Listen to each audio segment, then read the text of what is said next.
Please welcome welder apprentice at Philly Shipyard, Emily Andrewson.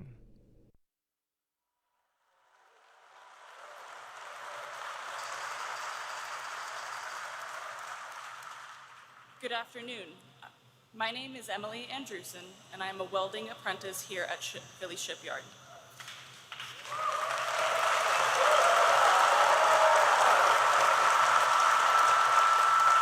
Originally, I went to Temple University for athletic training and have worked many jobs in search of building a career that I am passionate about.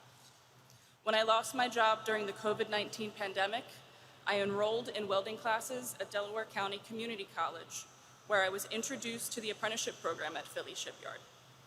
During my time here, I have mainly worked in the final stages of the production line, where smaller sections of the ship are welded into massive blocks, which can weigh up to 600 tons.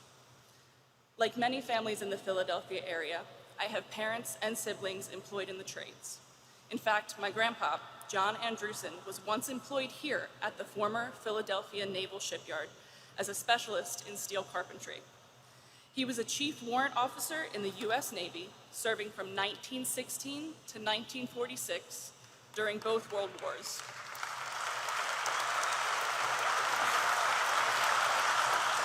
And he remained in the Fleet Reserve until 1958. My family, as many others, continue to benefit from careers in the skilled trades. Thanks to President Biden, things are looking better and better for workers like me. We're seeing investments, including here at the Philly Shipyard. We're seeing more good-paying jobs being created, union jobs. That is why I am honored to introduce a true champion for America's working families and America's unions, President Joe Biden.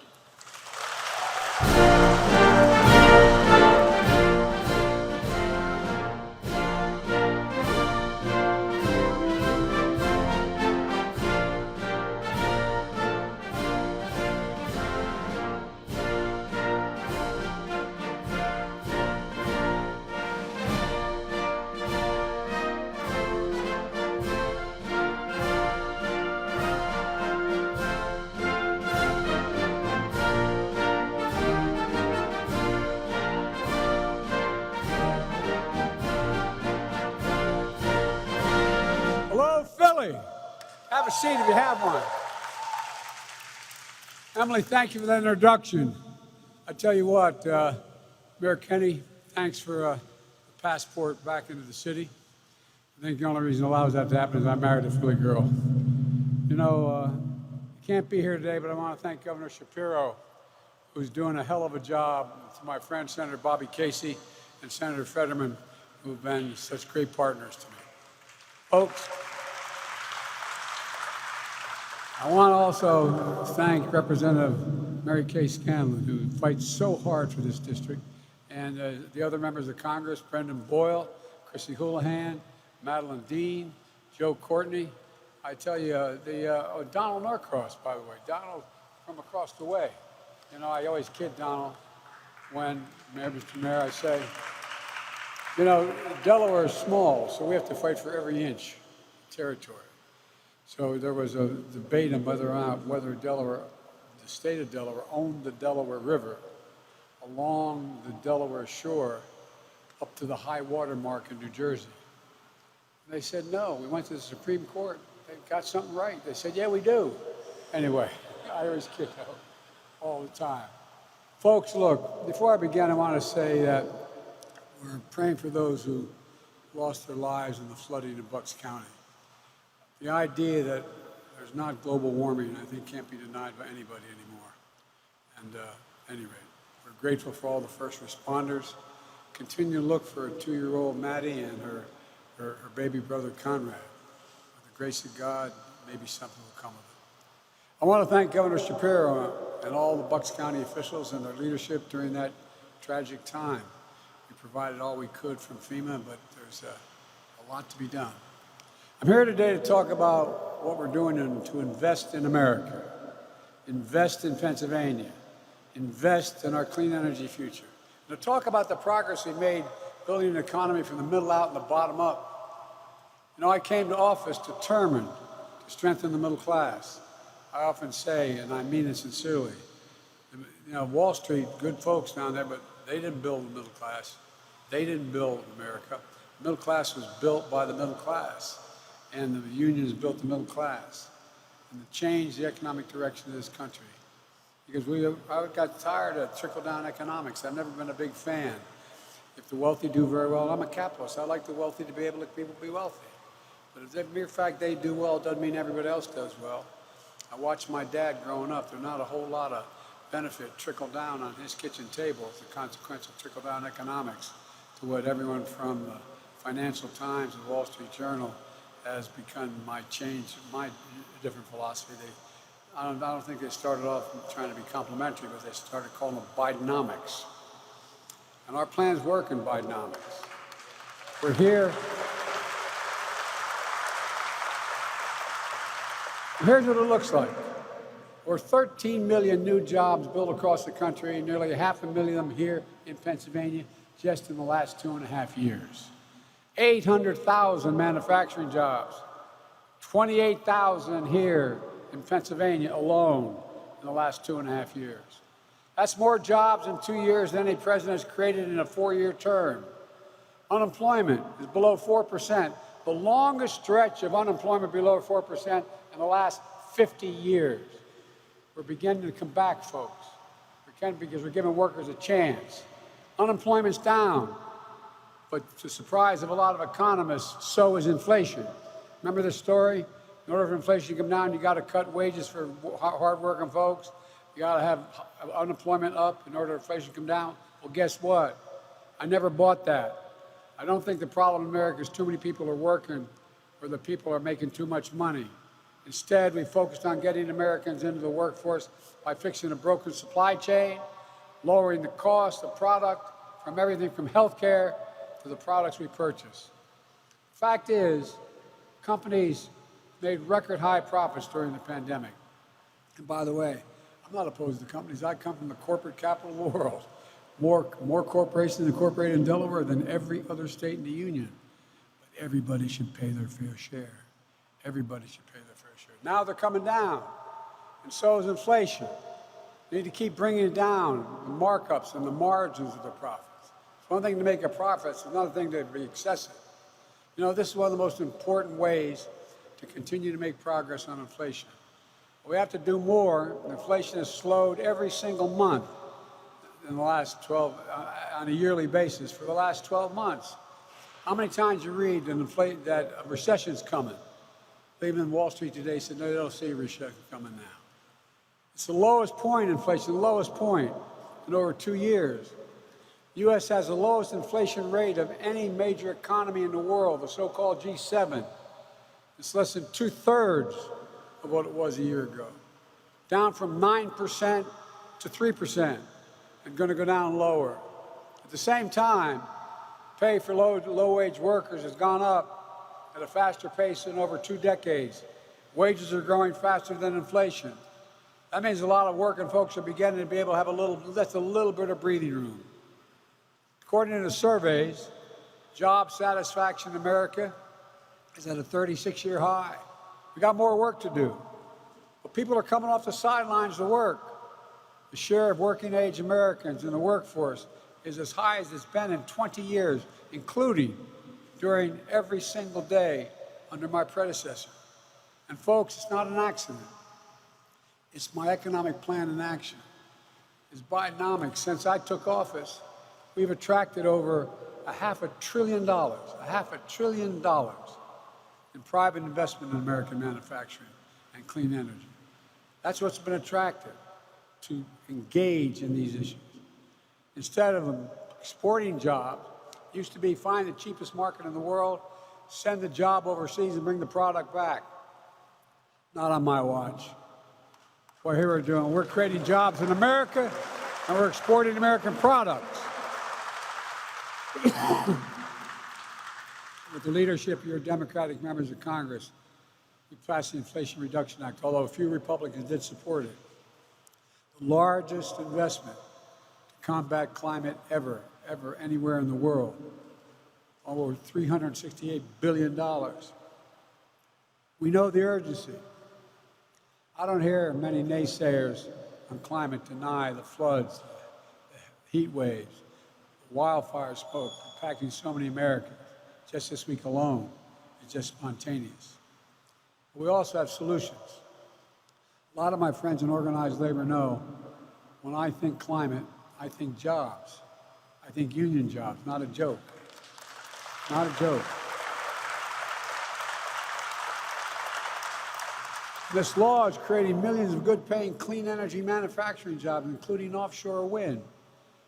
When I took office, I set a goal of producing 30 gigawatts of offshore energy wind by 2030. 30 gigawatts is enough to power 10 million homes. It'll help put us on a path to 100% clean energy by 2035. By 2035, all of the electricity you turn in is all going to be clean energy. It's not hypothetical. Construction is already underway in 2 major projects off the East Coast. And just within the last month, the Department of Interior advanced permitting on 2 more wind projects on the East Coast. And here in the Philly shipyard, Great Lakes Dredge and Dock is also stepping up to help meet the clean energy goals. Here today, workers in 9 different unions will start building a vessel called the Acadia. It's going to place heavy rocks at the base of the offshore wind projects to stabilize them when they put these down. And it's going to protect it against erosion. Be the first vessel of its kind that's made in America, American-owned, American-operated. And the rocks will come from American quarries. And it'll be loaded at American ports. Steel for vessels being made by the United States steelworkers in Indiana. The engine will be made in the United States electrical, radio, and machine workers in Pittsburgh. The crew is going to be American mariners from Seafarers International Union. The turbines themselves will be as tall as the buildings in Center City, Philadelphia. That's how big they are. And the blades, 110 yards long.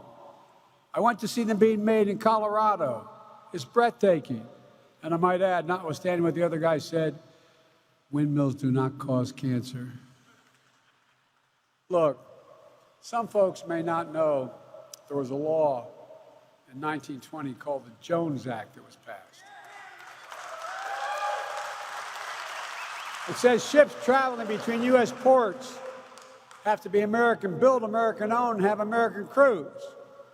But there's some content to rely on ships built overseas without American crews to operate them. Again, not on my watch. We're strengthening American shipbuilding, supporting good union jobs, and bringing offshore wind supply chains back home. Before the pandemic, supply chain wasn't a phrase that most Americans ever thought about. But today, after delays in parts and products, everybody knows what a supply chain means and why they matter. Our Investing in America agenda is bringing our clean energy supply chains home. Since I took office, we've seen more than $16 billion in new offshore wind investments, including 18 offshore wind vessels, 12 manufacturing facilities, and 13 ports. Today, we announced the first ever offshore wind sale in the Gulf of Mexico. We're going to the Gulf. Think I'm kidding. Ain't seen nothing yet. Across the Delaware River in Paulsboro, New Jersey, workers are welding the steel foundation for another large-scale wind project. That's going to create more than 3,000 good-paying jobs.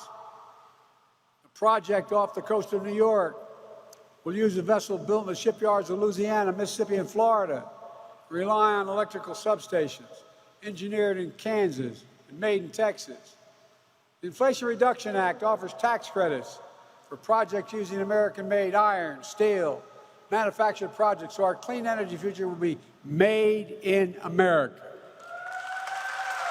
I mean it. And all this investment, you know it better than any group of people I could be talking to, all this investment means good-paying jobs here at home, here at home. We're making sure these new jobs come free and fair and the ability to join a union if you're not already in a union.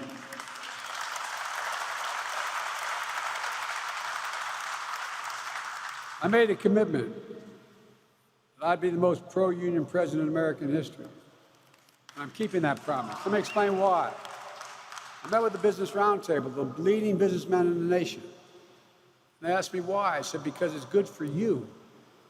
I tell business all the time, union workers are the best in the world. You don't just say, by the way, I want to be an electrician. Here's my license. The young woman you just heard, she's not an electrician, but guess what? 4 to 5 years of apprenticeship. It's like going back to school. It's like going to college for 4 years. You do the job right, they do it on time, and long term it costs less than non-union labor. And here at the Philly shipyard, over 1,000 union workers will be employed on site, like metal workers, boiler makers, electricians. In fact, this shipyard runs an apprentice program giving workers the skills to do these jobs. They can earn up to $100,000 a year, and you don't need a college degree. Just a few years ago, this shipyard was down to a handful of workers. As these guys know, I've been coming here for a long, long time, since 1973. And it was a Navy shipyard.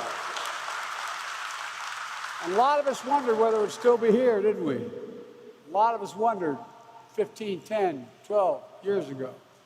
Well, let me tell you, it's coming alive again.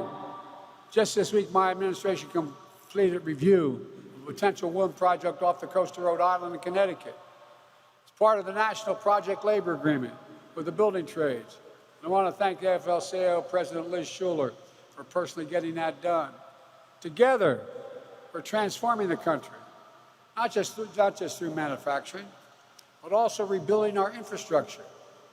We need to have the best infrastructure in the world if we're going to lead the world. We used to be number 1. We now rank number 13 in the world. Highways, bridges, how can we be number 1 in the world? Economically. You can have the best economy without having the best infrastructure. So the bipartisan infrastructure law, which a number of our colleagues did vote for on both sides of the aisle, I've already announced 35,000 projects in 4,500 communities all across America, proving we can do big things. By the way, right here in Philly, we're going to build $1 billion tunnels underneath the water as you go from Amtrak station heading north. It's going to increase the speeds of trains. Be able to go through it 100 miles an hour instead of 30. And guess what?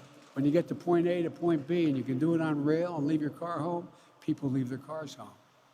Saves money, saves the environment. There's no better example than here in Philadelphia. A tanker truck crashed, closed the key stretch of I-95 last month. You remember that? 150,000 vehicles crossed that part of the highway. 150,000 every single day. With the leadership of Governor Shapiro, Casey, Fetterman, Boyle, Kenny, it opened in less than 2 weeks. Hear that? 2 weeks. Congratulations, Mr. Mayor. I mean, think about it, all kidding aside. We were saying that on the bridge, people were looking at us like, oh God, here they go again. It's a record time, and guess what? Used materials from right here in Pennsylvania. All that crushed glass, all that base, and it was done with union work.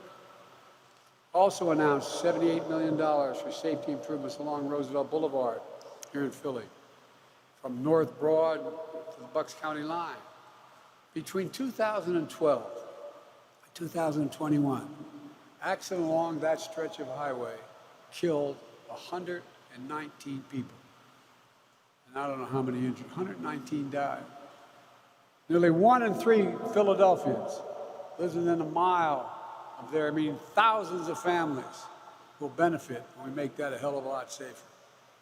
Removing every single lead pipe in America, including an estimated 20,000 lead pipelines here in Philly, and thousands of lead pipes in school fountains all across America, including here in Philadelphia. There are risks to everyone's health, especially our children. We're making investments like this in communities all across the country, In red states, blue states, it doesn't matter. I'm president for everybody. And I said that no matter whether they voted for me or against me, I'd make sure we change this. You can see exactly where this money's going if you're interested. Go to online, go to invest.gov and find out what's happening in your community. Because we talked about, remember Infrastructure Week? Well, we have infrastructure decade. And guess what? It's committed $1.3 trillion. And guess what else? I lowered the federal deficit by $1.7 trillion in the first 2 years. You can do both. You know, the reason I'm saying this is we've operated on principles that haven't been working. My Invest in America agenda also had another transformative impact. All those members of Congress who voted against the bill suddenly realized it's pretty good, and they're bragging about it. I found it interesting. As you may have seen, apparently 40 million people watched. Marjorie Taylor Greene, the very conservative gentlelady from the state of Georgia, said Biden is doing things like Roosevelt, and it goes on the line as if in creating these jobs, and he thinks that. I thought that was, I never had an endorsement from her before. But all kidding aside, every single Republican voted against the Inflation Reduction Act. And now many are trying to repeal, and it was the whole reason for the act was to repeal the clean energy provisions. That's why they voted no. It didn't stop them from claiming credit. Now the billions of dollars and thousands of jobs are coming to their states. And then there's this distinguished senator from Alabama, a former coach of a winning football team at University of Alabama, Senator Tuberville. You know, the one who's blocking the nominations of America's finest military leaders, jeopardizing our national security over domestic social issues. Well, he's also strongly opposed to the bipartisan infrastructure law. And now I listen to him on television. He voted against it, and here's what he says now. Great to see Alabama receive critical funds to boost ongoing broadband efforts. He thought it was a bad idea to invest in that. But now it's coming to Alabama, and hot damn boys, good thing. Look, I'm glad the senator's coming around on the infrastructure law, but I'm not going to let up until he comes around in the critical military nominations as well. Let me close with this. I'm not here to declare victory. We got a long way to go in the economy. But I'm here to say we have more work to do. We have a plan that's turning things around pretty quickly. Bidenomics is just another way of saying restore the American dream. 40 years of trickle-down economic and Democrat and Republican administrations limited the dream to those at the top. But I believe every American willing to work hard should be able to get a job no matter where they live, in the heartland, in a small town, in big cities, to raise their kids on a good paycheck, keep roofs over their head where they grew up, be able to stay there. My dad used to have an expression, and I swear to God this was an expression, as kids growing up. This is how he'd say, he said, Joey, a job's about a lot more than a paycheck. It's about your dignity. It's about your dignity. It's about respect. It's about being able to look your kid in the eye and say, honey, it's going to be okay. And he meant it. He never got to go to college, but he meant it. He worked like hell. Jobs are about dignity. That's the American dream. That's Bidenomics, and rooted in what always worked best for this country. Investing in America. Investing in Americans. Because when you invest in our people, you strengthen the middle class. We see stronger economic growth that benefits everybody. The rich still do very well, and they should be able to do well. When I-95 shut down last month, nobody thought we'd have it back open in less than 2 weeks. But with American ingenuity, American workers, we proved everybody wrong. I don't know about you, but it filled me with pride about what we can do when we work together. We work together on that project. The same will be true here in Philly Shipyard with the clean energy future we're building all across America. It will be transformational. And for thousands of families who rely on good jobs for these projects create. It means restoring a sense of pride, a sense of hope, a sense of dignity that got lost somewhere along the way. For the longest time, we've been told to give up on manufacturing in America. How many times have you heard, to read the paper the last 25 years, we can never lead the world of manufacturing again? Well, we are and we will. We'll never believe that. I've never believed it, and I don't think most of you did. This nation used to lead the world of manufacturing. We're going to do it again. I know the people of this country, and I can say honestly, I have never been more optimistic about America's future than I am this very day. I swear to God. I've long said to other world leaders, and I know almost every one of them personally, met them, it's never been a good bet to bet against America. It's never, never, never. We just have to remember who we are. We're the United States of America, and there's nothing beyond our capacity to work together. So God bless you all, and may God protect our troops. This is a new day. We're work to do. We're going to get it done. Thank you.